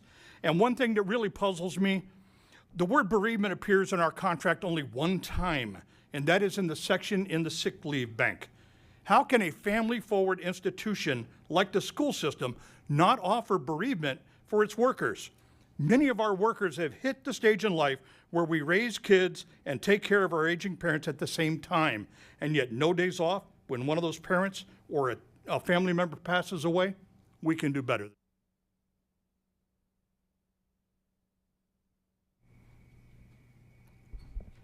Hello. I have been teaching for about 8 years now, and I filled up an entire sheet of paper with a list of things said to me by my 3rd, 4th, and 5th grade students and their parents. I have been called many different names for many different reasons, among others just simply giving a student a consequence or arguing that a student did something that the parent didn't want to believe. One of those things was a child throwing a teacher's cell phone into a retention pond because they were afraid that teacher was texting their parents. They were texting their spouse. My very first year teaching, I was expected not only to teach but make learning gains with a student who flat out told me he wanted me to get fired. That same year, I had a student with on the autism spectrum who would make gestures with desks and whisper female students' names. That year, I was released because teachers are held to very high standards for academic performance, and I was deemed not effective. So I continued teaching, I moved to a different school, and I managed to grow and I managed to get better, but I was continually screamed at. I have developed a very thick skin. I have put up a boundary between myself and my students, but even this year, a student who I absolutely adore required a phone call home. And I could hear her telling her dad, he was throwing stuff at me. He was doing this. He was yelling at me. He was yelling at the kids. And I felt betrayed, but I also wasn't surprised. Parents don't have the same standards that teachers do. If a parent decides that their child didn't do anything wrong, then there are no consequences for that child. And they continue to act poorly in class and they continue to distract. Just yesterday, after I'd written these notes, 2 of my students got in a fist fight before school started. They were separated for the entire day, but they walked home in the same direction. They were separated before they left, got in a fist fight down the street. Neither parent had come to pick up their student that day. One, in fact, told us that it's our problem, not hers. And she came in this morning screaming at our front office staff because why not? There are no standards for parents. And as they continue to act the way they do, their children will continue to act the way they do. I love my kids, and I am a relationship-first teacher. I have built very strong relationships with my very spicy students, and I can't imagine doing anything else. But I can only get called so many names. Thank you. The next two speakers are Mark Clutho and Tracy McConnell.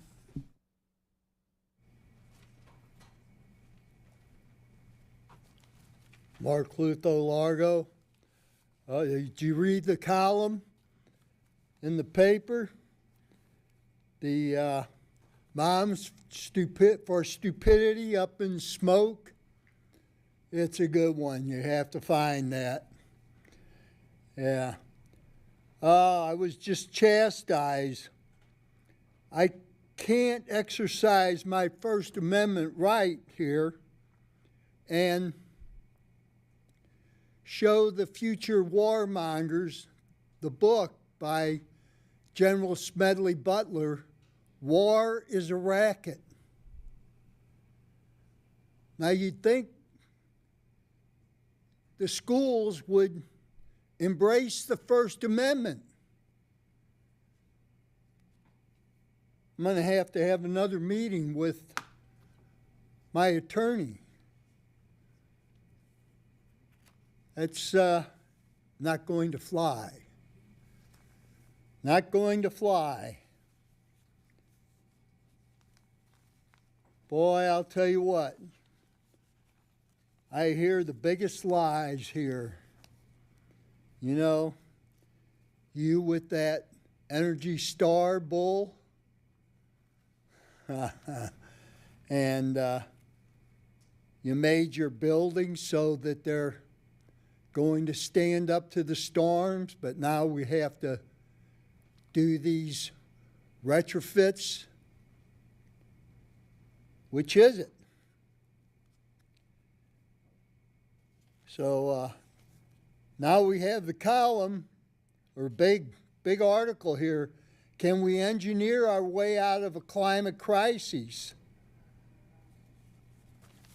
Oh yeah, big article here. Instead of you making the high performance passive solar buildings, you do stupid things like that Clearwater building that's not oriented correctly. It just doesn't make sense. It's a straightforward proposition. You know, like the Anasazi Indians knew, we get our village underneath the cliff that faces the south. Not the north, not the east, not the west. That was over 1,500 years ago. When do you see the light?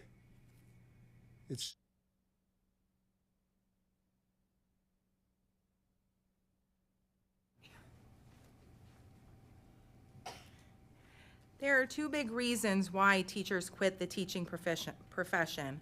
One reason is lack of respect and lack of pay. Thankfully, I'm lucky to be at a school where I feel like my principal, Abby Kanata, and my assistant principal, Stephanie Wager, are supportive and they respect me as an educator. I can go to them with concerns or ideas and they listen.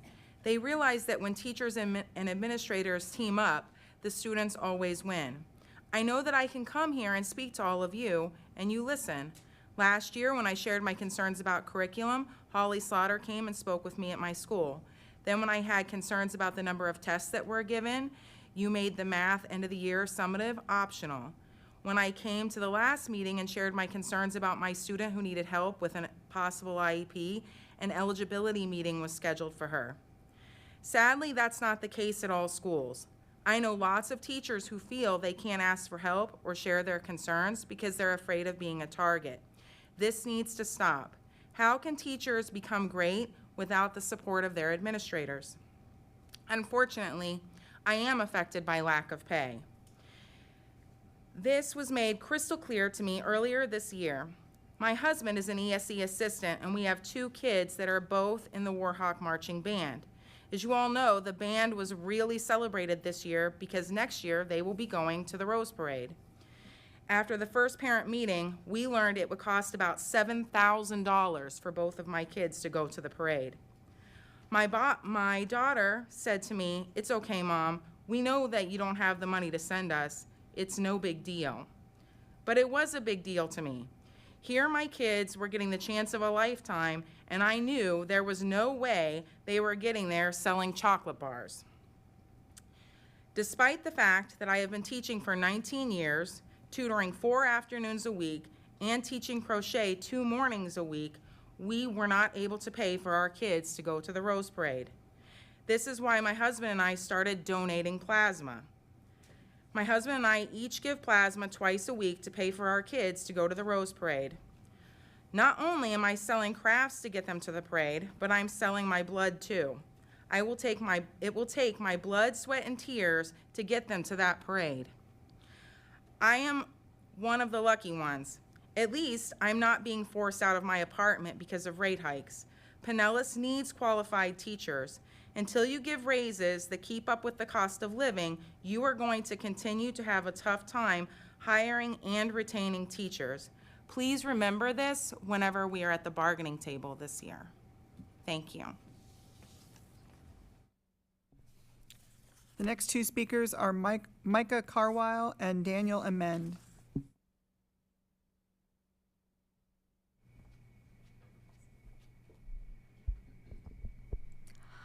我想好学你时间，我名字的 Micah.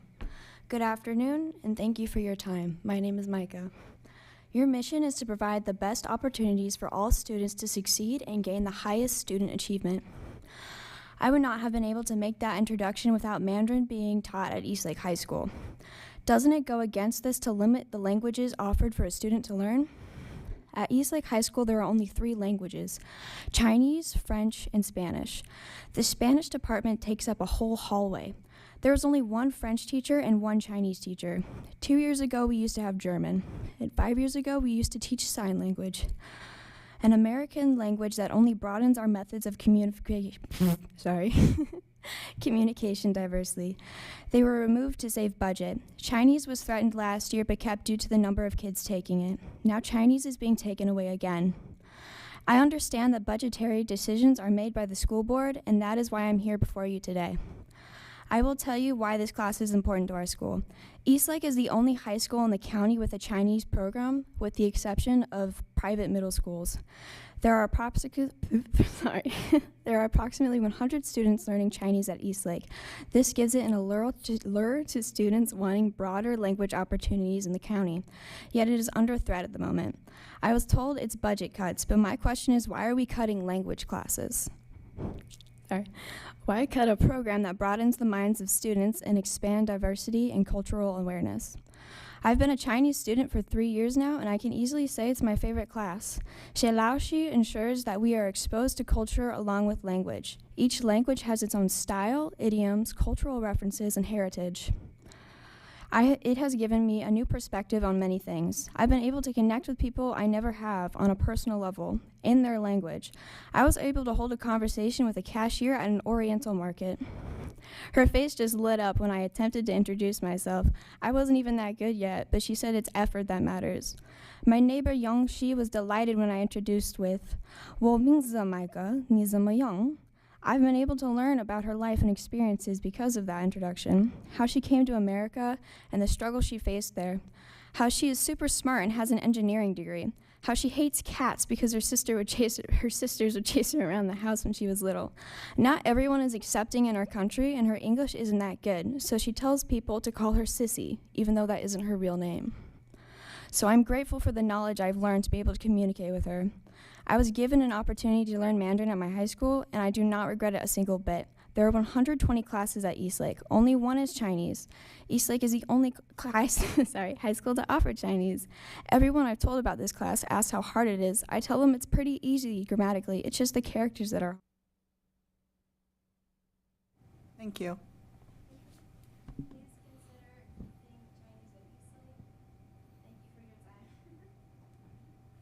Good evening, Madam Chair, board members, Superintendent. Madam Chair, I'm glad you brought up interaction. When I was a kid, the schools were a center for everybody to kind of hang out, play sports, even young adults. When I was a young adult, which was a while ago, you could go to the school, run the track, play basketball. Every one of these are caged off now. I know that's probably for liability, but you guys should maybe reconsider uncaging the play areas, the physical fitness areas, get some of these people off the electric bikes and get them out there and do some real exercise and interact with each other instead of being on their bloody phones all day. I say that as a guy who's on his bloody phone all day, but that's a whole nother story. So thank you. You kind of changed the direction I was going. I'd also like to reiterate to this board or one in the future that I think it's a good idea that you guys do all contract the policing services with the Pinellas County Sheriff's Office. Every cop here could be a part of that change. The police would have the independence and oversight beyond the whims of the board and the general counsel. And like I told a police officer a couple of years ago, I love good cops, I hate selective enforcement, and I hate political intimidation. But you guys are great. We just need to change that. You guys have the duty and authority to provide instruction to all students, meet them where they're at, irrespective of where that is. You can't work miracles. I heard of one teacher today that apparently they're parents in name only who don't want to parent. They just want to believe whatever their kid does and, let them run like rabid feral animals. And I feel for you. I really do. I can't imagine. My kids aren't that lucky. But I do feel your pain, and I do think these folks do need some more money. I think there's some tweaking in the administration that could be given to some of these teachers, and that is your primary duty. There's a lot of proclamations. Not one of them were bad. I've been in some of these meetings where it seemed like for an hour and a half, it's been nothing about proclamations for stuff I've never heard of, or neither has anybody else. So maybe, recognize excellence, that's awesome. On an individual or departmental basis, that's cool. But maybe rein it in a bit and, get back to the core mission, which is to get these kids educated, pay teachers enough to where they can afford to do it, and let's all be reasonable. I don't think that's too hard to do. You all have a good one. God bless. Cheers. The next two speakers are Carolyn Pienta and Carla Correa.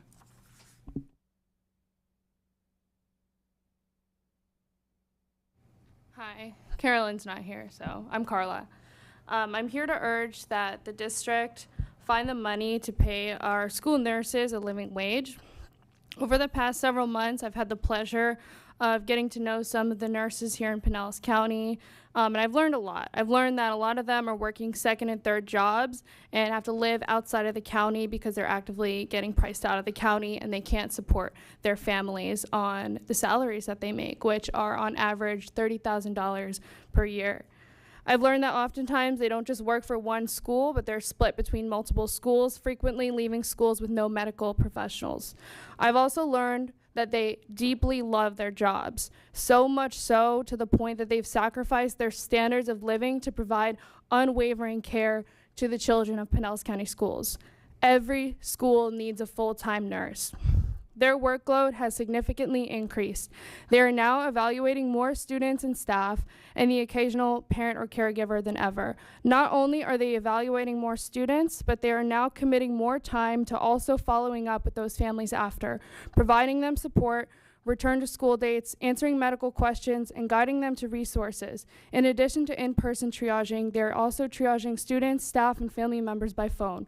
They're chasing doctor's notes and classroom restrictions. They're coming into work early, and they're working through their lunch breaks. They're staying home, they're staying late, and all of this for no additional compensation and wages that fall well below the national poverty rate. They're overworking themselves while having to use food stamps to provide for their families. I'm well aware of the budgetary constraints that the district is facing, but we can't leave our students' health to chance. I'd like to learn more about possible funding options. Please make sure that we have a nurse in every school. When there's a will, there's a way. Thank you.